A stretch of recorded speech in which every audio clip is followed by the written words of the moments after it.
Kita ditanya sama teman-teman, Mas ada nggak ini? Emang kenapa? Saya nggak ada bawa amplop atau apa gitu. Kita udah dapat Mas dari ini. Wah. Jadi 1998 itu titik nol demokrasi dan 2024 itu titik minus demokrasi. Dari dulu kan kita nggak berbicara hasil, tapi bagaimana proses ini benar gitu loh. Proses berdemokrasi, bagaimana kita bernegara dengan baik itu benar. Dan kita sudah menjalani itu dengan baik dan benar gitu. Maka hasil sementara 16% itulah hasil demokrasi yang benar gitu. Kita juga tetap bangga dengan angka segitu, artinya Indonesia masih punya harapan.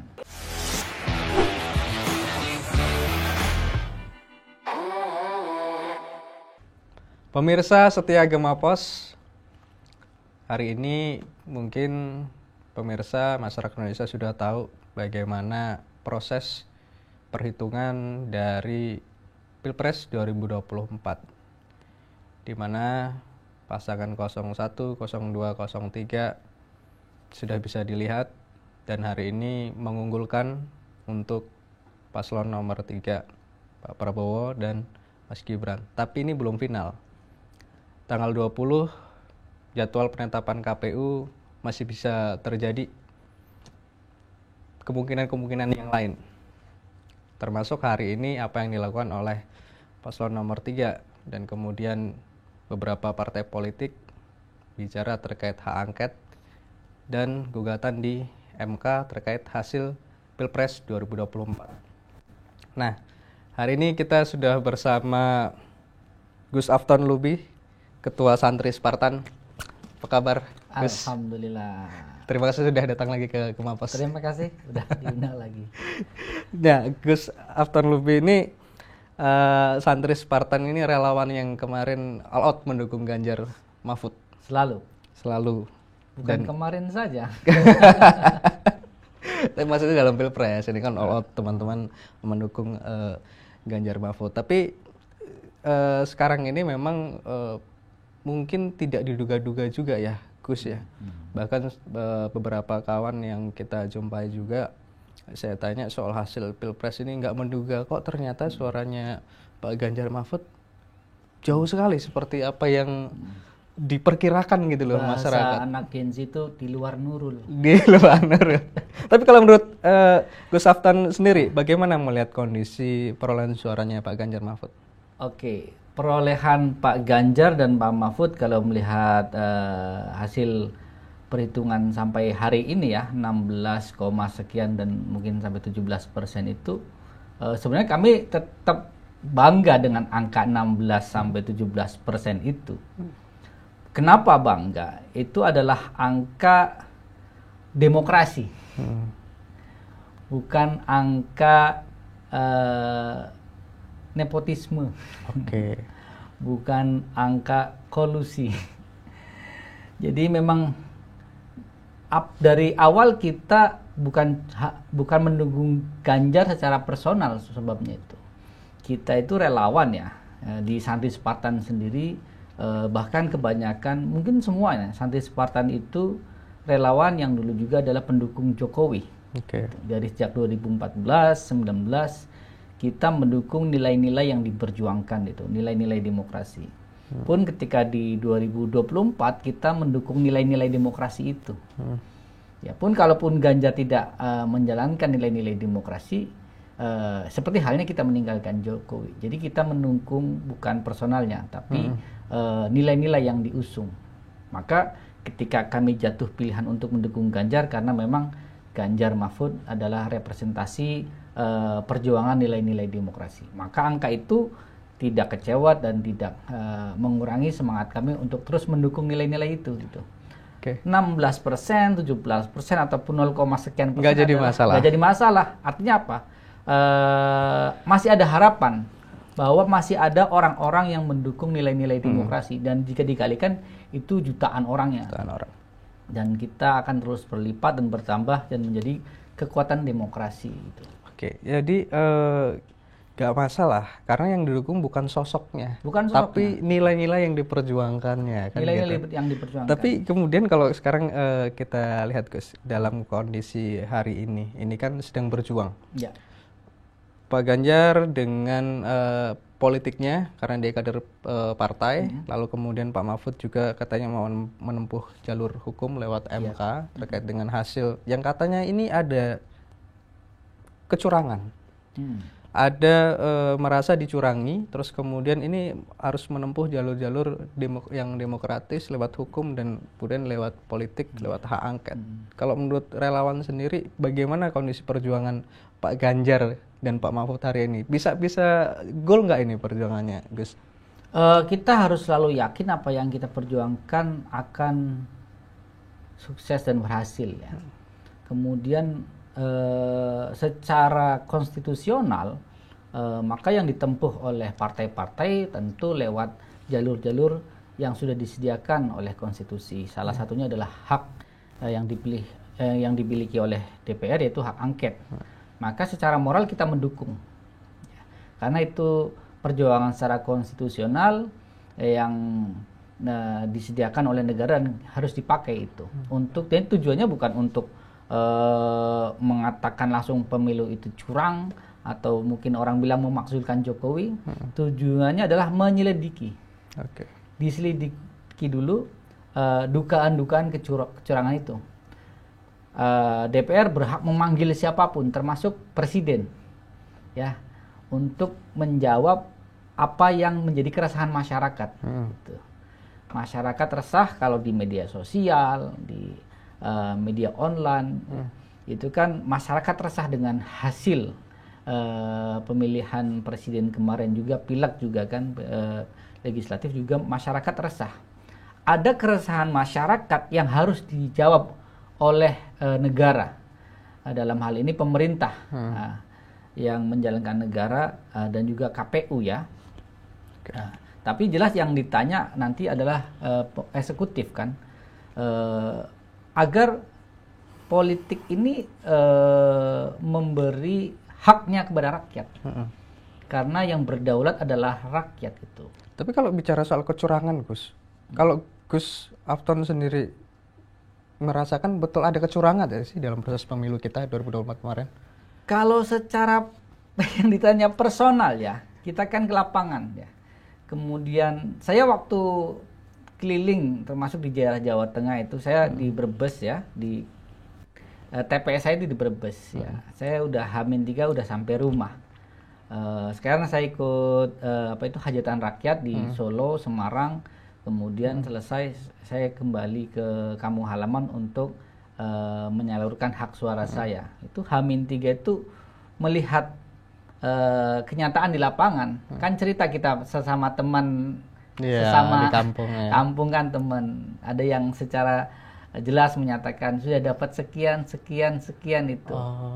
Jadi bahkan menanyakan kepada saya, di 03 ada nggak ya, gitu? Mas, ini kan cerita ya, saya nggak menuduh, cerita sendiri. Mas, ada nggak Mas? Saya nggak sebar orang nggak punya apa-apa gitu kan. Saya cuma relawan itu mendukung Ganjar dengan kemampuan yang kita miliki kan. Kadang kita kaos juga patungan, kemudian kita ditanya sama teman-teman, Mas ada nggak ini? Emang kenapa? Saya nggak ada bawa amplop atau apa gitu. Kita udah dapat Mas dari ini. Wah. Dan angkanya memang fantastis. Itu dari pasangan tertentu itu memberi angka bahasanya serangan fajar ya. Itu yang nominalnya fantastis, ada yang 200.000, 300.000, ada yang sejuta per orang. Itu. Kalau ini kan materi nanti di hak angket dan di MK ya. Gitu. Pembuktiannya di sana. Tapi ceritanya memang real terjadi. Dan sangat-sangat banyak ya, masif gitu di masyarakat gitu. Ada partai tertentu bagi minyak goreng gitu kan. Ada uang dan lain sebagainya itu. Nah, ya silakan nanti DPR kemudian DMK juga mungkin TPN ya di Mahkamah Konstitusi. Kita sebagai relawan kalau kita punya bukti kita melaporkan ke Bawaslu kan. Konstitusi kita sampai di situ kan. Kita bukan anggota DPR yang punya hak angket. Ya kita menjaga moral itu aja gitu. Ya. Moral yang kita jaga ya kita tetap bangga dengan angka segitu, bahwa kita merasakan kecurangan itu sangat besar. Angka 16-17 itu luar biasa. Oke. Kita bangga. Jadi memang realitanya Gus Afton sendiri mengalami di kampung, Iya, di, bahkan di dimintai. TPS dimintai ya. Dimintai, saya nggak punya itu. Kalau saya punya uang banyak, mending saya buat sendiri kan, buat pesantren. Tapi kan kita bukan manusia seperti itu. Ya. Berarti memang nggak seperti apa ya, sempat juga dalam podcastnya Mas Deddy Corbuzier, mantan ketua MK, bicara pemilu ya pasti rawan sekali kecurangan dan pasti ada aja kasus kecurangan itu terjadi selama dia memimpin di MK. Kasus-kasus pelanggaran pemilu itu kalau banyak dulu sekali gitu. caleg ya, sekarang di pilpres. Kalau dulu kasusnya di caleg gitu kan, kemudian sekarang kasusnya sampai calon presiden. Ini kan memang ada pergeseran. Jadi demokrasi di Jakarta, saya bahasanya gitu, demokrasi dan di Jakarta, kemudian demokrasi di daerah, alam pikiran manusia Indonesia memandang demokrasi secara 5 tahun itu bukan demokrasi hak suara. Yang dibayangkan oleh masyarakat, pesta pemilu adalah pesta bagi-bagi amplop. Itu yang kita khawatirkan di pemilu-pemilu yang akan datang. Kalau ini tidak diselidiki dan kemudian DPR tidak membuat sistem yang lebih bagus, lebih baik, lebih transparan, ini berbahaya dengan demokrasi kita ke depan gitu loh. Kalau ini tidak diperbaiki gitu. Saya tidak tahu bagaimana undang-undangnya akan direvisi seperti apa agar mencegah politik uang dalam demokrasi kita gitu. Karena semangat kita dari dulu itu bagaimana demokrasi kita itu demokrasi yang jujur, demokrasi yang adil, tapi nyatanya hari ini kita mundur jauh sekali. Mundur jauh. 2024 menurut Gus Afton pemilu kita mundur. Kalau 98 itu titik nol demokrasi. Jadi 1998 itu titik nol demokrasi. Dan 2024 itu titik minus demokrasi. Titik minus demokrasi. Ini kalau tidak diperbaiki segera dengan hak angket ya, diselidiki dulu. Bagaimana celah korupsi ini, politik uang yang nanti akan melanggengkan korupsi ini kan. Mereka otomatis ingin balik modal kan. Nanti takutnya adalah demokrasi jadinya bisnis as usual gitu. Jadi jual beli suara saja kan. Ketika dia sudah beli suara, dia harus balik modal. Balik modal ya. Maka yang bahaya itu. Jika kita biarkan begitu saja, maka 2024 adalah momen paling penting untuk edukasi politik. Jadi nggak sekedar cuma menang kalah saja, bagaimana kita mengedukasi tapi proses masyarakat kita ini. Di MK maupun di hak angket itu lama Gus prosesnya. Nanti udah keburu ini dong, presiden sudah baru dilantik. Perjuangan itu nggak terikat dengan waktu sebenarnya. Karena kan kita bernegara itu harus panjang usianya kan. Masyarakat juga butuh pendidikan politik gitu. Kita sudah nggak berbicara lagi siapa menang siapa kalah, tapi bagaimana demokrasi harus berjalan dengan jujur dan adil. Ya, ketika sistem kita sudah menjamin demokrasi yang jujur dan adil, kita akan mendapatkan pemimpin-pemimpin yang berkualitas. Tapi kalau sistemnya tidak bisa menjamin demokrasinya jujur, adil, masyarakat tidak bisa dibeli dengan uang atau ada aturan ketika misalkan menggunakan politik uang bisa langsung terdiskualifikasi misalkan. Itu kan nanti kan direvisi undang-undang pemilu kan. Bagaimana DPR membuat undang-undang yang super sakti lah. Bahwa penegakannya yang betul-betul ideal gitu ya. Kemudian misalkan pemilihan ketua KPU, Bawaslu dan sebagainya benar dengan merit system. Maka itu harus dibuat sebaik mungkin agar kita tidak jatuh di lubang yang sama di 2029. Tapi balik lagi Gus, ini soal apa yang dilakukan oleh Pak Ganjar dan Pak Mahfud. Ini kan sedang berjuang dari sisi politik dan hukum DPR dan MK. Tapi kemarin waktu bicara setelah DPR reses terus melakukan rapat paripurna, itu yang bicara hak angket itu PDI 1 orang. Terus kemudian PKS beberapa orang, saya dengar itu ada 3 orang, lalu kemudian ada PKB saja. Kenapa kemudian PDI yang notabene itu pendukungnya Mas Ganjar, kalau menurut Gus Afton ya, itu justru kayaknya mungkin kalau kasat mata saya bilang nggak terlalu mendukung apa yang dilakukan perjuangan oleh Pak Ganjar ini. Kalau di DPR kemarin Mas Bima Arya ya kalau nggak salah yang berbicara ya. 1, kemudian PKS cukup banyak, kalau nggak salah PKB ada 1 ya. PKS ada 3-an. PKS ada 3-an itu. Memang secara prosedural itu kan mendaftar ya. Saya nggak tahu bagaimana proses sebelumnya itu kan. Setiap yang akan berbicara kan didaftarkan dulu ke ketua sidang kan, kemudian mendapatkan jatahnya. Tapi menurut saya pribadi itu tidak mengurangi keseriusan partai-partai pengusung Ganjar dan Mahfud untuk mengusung atau mendorong hak angket. Ya, bahwasanya soliditas partai ya. Kalau secara yang saya pribadi melihatnya masih kompak agar hak angket itu betul-betul digulirkan untuk menyelidiki terkait dengan proses pemilu. Tapi bukan berarti ini bahwa pertanda PDIP mulai meninggalkan Prabowo, meninggalkan Ganjar, sorry. Kayaknya enggak ya, enggak. Jadi tetap masih solid gitu. Solid. Lagi-lagi nih, semisal kita berandai-andai ya Gus ya. Ketika kemudian tanggal 20 Maret ini ternyata KPU menetapkan paslon lain nih, paslon 02 nih yang menjadi pemenang. Terus kira-kira kalau setahunya Gus Afton, gimana karir politiknya Pak Ganjar?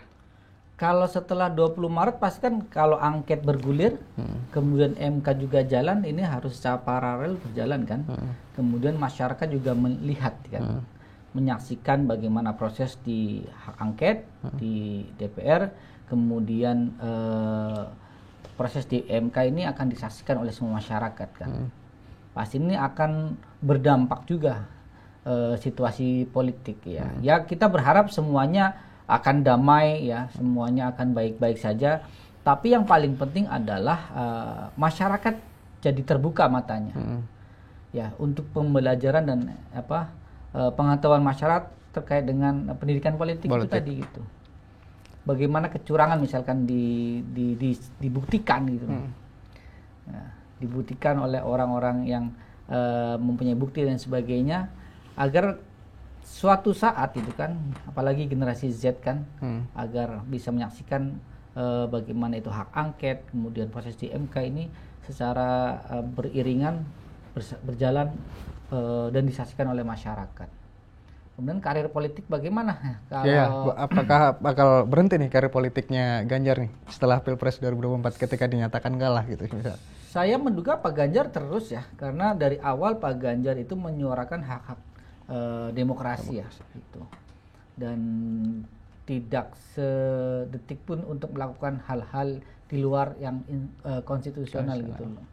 Jadi saya pikir Mas Ganjar juga menyampaikan mungkin akan membuat lembaga terkait dengan demokrasi gitu. Dan masih kader partai juga tapi ya. Masih kader PDIP juga pastinya. Tapi kalau dengar-dengar kan ini Pak Anies setelah ini katanya mau balik lagi ke DKI, terus Pak Mahfud juga kan katanya dengar masih masih kemungkinan bisa untuk masuk ke dalam pemerintahan lagi kan gitu. Yang ditanyain ke Mas Ganjar mau ngapain ini ya setelah ini ya gitu. Ini yang belum kita tahu mau arahnya mau kemana nih nanti. Ya kalau memang isu-isu banyak sekali kan. Isu-isu kalau yang sekarang yang dihadapi Pak Mahfud kemudian Pak Ganjar itu ya masih bagaimana hak angket di DPR sesuai dengan prosesnya, kemudian di MK sesuai dengan prosesnya, ya akan menjalani proses itu dulu gitu loh. Terkait hasil dari dulu kan kita nggak berbicara hasil, tapi bagaimana proses ini benar gitu loh. Proses berdemokrasi, bagaimana kita bernegara dengan baik itu benar gitu. Kan kita sudah menjalani itu dengan baik dan benar gitu. Maka hasil sementara 16% itulah hasil demokrasi yang benar gitu. Kita juga tetap bangga dengan angka segitu, artinya Indonesia masih punya harapan. Semoga yang 16 itu bisa bertambah bertambah. Maksudnya orang-orang yang memperjuangkan demokrasi terus banyak. Gitu.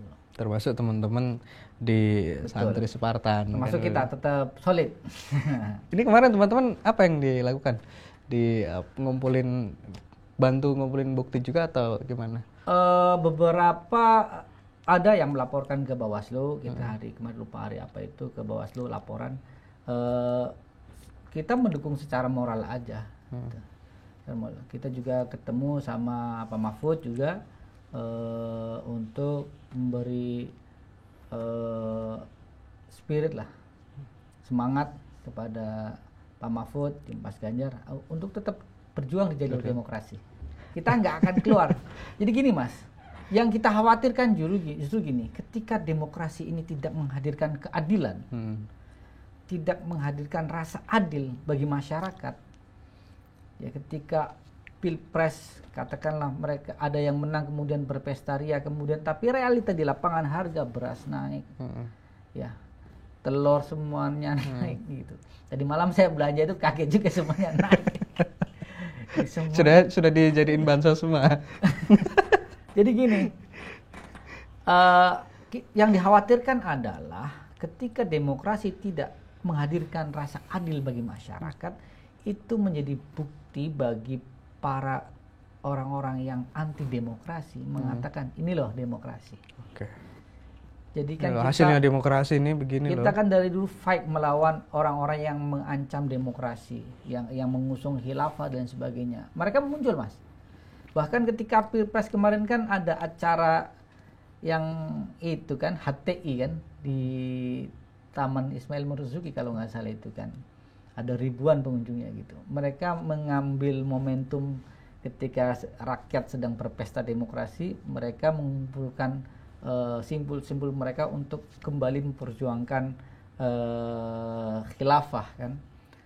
Khawatir juga ketika demokrasi tidak menghadirkan keadilan itu, mereka menjadikan alasan bahwa demokrasi ini loh nggak benar ya. Nggak benar. Kami nih yang benar nih gitu. Nah, kami nih yang benar. Kan mudah anak-anak zaman sekarang itu kan misalkan ya demokrasi menghasilkan anak haram konstitusi misalkan. Jadi melanggengkan oligarki misalkan. Ini yang bahaya. Ini akan muncul benih-benih radikalisme yang sangat masif, Mas. Ini yang berbahaya, Mas. Maka kita kembali lagi mendudukkan demokrasi yang adil, yang jujur gitu loh. Agar menghasilkan pemimpin yang berkualitas. Tadi Gus Afton bilang memberi support, memberi spirit juga kepada Mas Ganjar sama Pak Mahfud kan, sempat ketemu sama Pak Mahfud. Tapi ada nggak yang memberi memperhatikan bagaimana nasib relawan Gus pasca Pilpres ini? Dari dulu memang relawan ini benar-benar mandiri ya secara finansial gitu. Mungkin kemarin juga ada bantuan kaos dan sebagainya. Kita bergerak di lapangan, kadang-kadang kita patungan. Misalkan kita kirim kaos ke daerah, ke teman jaringan relawan di daerah itu, ya kita dapat kaos, kita kirim patungan uangnya seperti itu. Kemudian nasib relawan-relawan, apa dia memikirkan? Ya dari awal kami para relawan memang support secara sukarela. Secara sukarela. Bahkan ketika memang hasilnya tidak sesuai dengan bayangan kita, kita tetap semangat gitu kan. Tetap semangat teman-teman relawan itu. Iya. Dan kembali ke aktivitas atau tetap atau bikin agenda bareng gitu, karena kemarin kan sempat dalam Pilpres bersatu nih bareng-bareng relawan, ataukah ada nggak agenda bareng gitu, bareng-bareng relawan membentuk apa gitu? Iya, mungkin di Santri Spartan ya mungkin akan mensupport lembaga think tank yang akan dibentuk mungkin oleh Mas Ganjar ya. Tapi kan ini nunggu proses juga gitu. Kita akan satu komando lah selama Pak Ganjar itu berjalan di atas rel demokrasi, kita dukung terus gitu. Seperti apa bentuknya nanti kita ada di belakang, di samping dan di depan Mas Ganjar. Ya. Gitu. Jadi mau kalah mau menang yang penting idenya bicara soal demokrasi. Yes, karena Indonesia masih sangat panjang. Kita harus kita bukan sprinter ya dalam berdemokrasi. Hasil selesai hari ini enggak. Kita masih ada tongkat estafet yang harus disampaikan ke generasi terus-menerus itu. Kalau hari ini pilpres yang muncul adalah gemoy dan sebagainya yang tidak ada substansi demokrasinya, itu ya kita bahaya Mas, dalam titik yang sangat berbahaya dalam berdemokrasi. Iya, ada yang bilang kan ini relawan Ganjar ini setelah kalah ini pasti bubar ini gitu. Justru kita dari dulu kan pendukung Jokowi. Oh. Kalau yang kita cari adalah tanda kutip materi ya, kita ngikut Jokowi aja. Ikut. Oh, ternyata enggak. Oh, ternyata enggak. Ternyata enggak. Kita memang Dan masih perjuangkan bertahan, nilai-nilai. Gitu. Ya, jadi memang perdebatan masih terus ini, Bung. Mudah-mudahan nanti tanggal 20 ini kan masih beberapa hari lagi, masih banyak kemungkinan yang bisa terjadi sebelum kemudian dilantik pada nanti Oktober ya kan. Masih banyak hal. Kalau menurut Gus Aflan juga, kira-kira dalam konteks ini kan masih jenjangnya meskipun sudah ditetapkan KPU ya, kan jenjang juga sebelum pelantikan masih sampai Oktober, masih beberapa bulan. Apa yang bakal terjadi? Kalau prediksi apa yang bakal terjadi, semoga Indonesia damai pertama itu. Tidak terjadi hal-hal yang di luar keinginan, chaos atau dan sebagainya. Tapi kan masyarakat punya kehendaknya sendiri. Rakyat punya kehendaknya sendiri ketika melihat misalkan ada fakta kecurangan, kemudian ada fakta ketidakadilan di situ, ada ketidakjujuran demokrasi di situ. Masyarakat akan terus bertanya. Oke. Masyarakat akan terus mempertanyakan, bahkan juga bukan cuma bertanya, mempertanyakan ini Indonesia mau dijadikan negara seperti apa gitu. Apakah hal yang seperti ini akan diteruskan atau akan diperbaiki, lewat cara memperbaikinya seperti apa. Kalau di hak angket tidak bisa menghasilkan sesuatu yang diinginkan oleh masyarakat, kemudian di MK tidak menjawab pertanyaan masyarakat, saya khawatir ya masyarakat akan mencari jalannya sendiri. Itu yang berbahaya. Maka semua yang berkepentingan di Republik ini harus mementingkan kepentingan nasional. Siapa itu kepentingan nasional? Ya kehendak rakyat, kehendak masyarakat itu tadi. Ya, jadi maka hak angket itu harus terbuka terang-terangnya gitu loh. Ya. Siapapun yang akan dipanggil DPR setelah angket ini bergulir harus datang dan menjawab. Harus terang benderang gitu loh. Karena kalau kita masih tutup mata dengan apa yang terjadi hari ini, 2029 akan terulang lagi. Modusnya sama, caranya sama gitu. Kita nggak berharap seperti itu. Bisa jadi kalau ini yang nggak benar tetap dibiarkan 2029 ini bakal terulang lagi ya. Betul. Bahkan gini, pemerintah akan berjalan dengan tidak maksimal ketika tidak ada kepercayaan dari masyarakat. Gitu. Karena memang mengurus negara tentunya bukan hal yang mudah, apalagi misalkan masyarakatnya masih resah dan tidak menerima hasilnya. Gitu. Itu berbahaya dalam demokrasi. Berbahaya kalau misal pemerintahan nggak didukung sama rakyat, itu luar biasa. Tapi ya kita tunggulah. Ya, kita tunggu sambil ngopi aja. Sambil ngopi, sambil ngeliat perkembangannya. Tapi kalau bicara soal bagaimana idealnya soal proses demokrasi, memang harusnya yang betul gitu, yang jujur, yang adil. Ya, kita semua sepakat soal itu. Dan upaya apa yang dilakukan oleh Pak Ganjar dan Pak Mahfud itu adalah hak dan memang dijamin oleh konstitusi juga. Ya. Dan itu juga harus kita apresiasi, kita dukung. Kalaupun memang prosesnya sudah ditempuh dan kemudian betul-betul terjadi, ya itu kita harus terima juga. Betul. Ya kan? Tidak boleh kemudian kan banyak juga yang ngapain sih udah kalah kok ini hak angket, udah kalah kok masih nuntut gitu-gitu. Itu sebenarnya nggak perlu dilakukan. Teman-teman tidak perlu dilakukan karena hak menempuh jalur hukum itu hak lewat MK adalah hak juga demokrasi. Lewat jalur politik, lewat hak angket di DPR juga. Justru kalau hak angket tidak didukung, kemudian perjuangan di MK tidak didukung ya, karena itu konstitusional, mau lewat jalur apa? Justru yang Iya. ada adalah mahkamah jalanan. Itu yang sebenarnya lebih berbahaya. Lebih kan? berbahaya, Lebih ya. berbahaya kalau ini disumbat, mereka akan keluar di jalanan itu loh. Maka memang sudah diberi keran-keran konstitusinya tadi ke hak angket, mungkin ada setelah hak angket ada pansus, mungkin interpelasi atau apa, sesuai dengan aturan konstitusi. MK juga seperti itu di MK itu. Ya, luar biasa. Ini terima kasih Gus Afton Siap. sudah memberikan pencerahan ke kita. Terakhir mungkin statementnya untuk masyarakat sama untuk teman-teman pendukung Ganjar supaya tidak patah semangat kita. Silakan. Jadi teman-teman relawan Ganjar semuanya, kita bersyukur berjuang dan memperjuangkan nilai-nilai demokrasi lewat Pak Ganjar dan Mahfud. Kita tidak patah semangat. Ya, tahun 98 teman-teman senior kita telah menjadikan demokrasi sebagai jalan bernegara kita. 98.0 demokrasi, 2024 titik minus demokrasi, dan kita harus memperbaikinya. Tetap semangat. Luar biasa. Terima kasih sekali lagi Gus. Sehat-sehat terus. Amin, amin. Semoga apa yang diharapkan diperjuangkan ini bisa mendapatkan hasil yang maksimal gitu ya Gus. Baik, pemirsa Setia Gema Pos, demikian diskusi kita. Mungkin kalau masih ada yang tanyakan silahkan tulis nanti kita di kolom komentar. Jangan lupa juga like, share, dan subscribe. Terima kasih. Sampai jumpa lagi. Terima kasih Gus.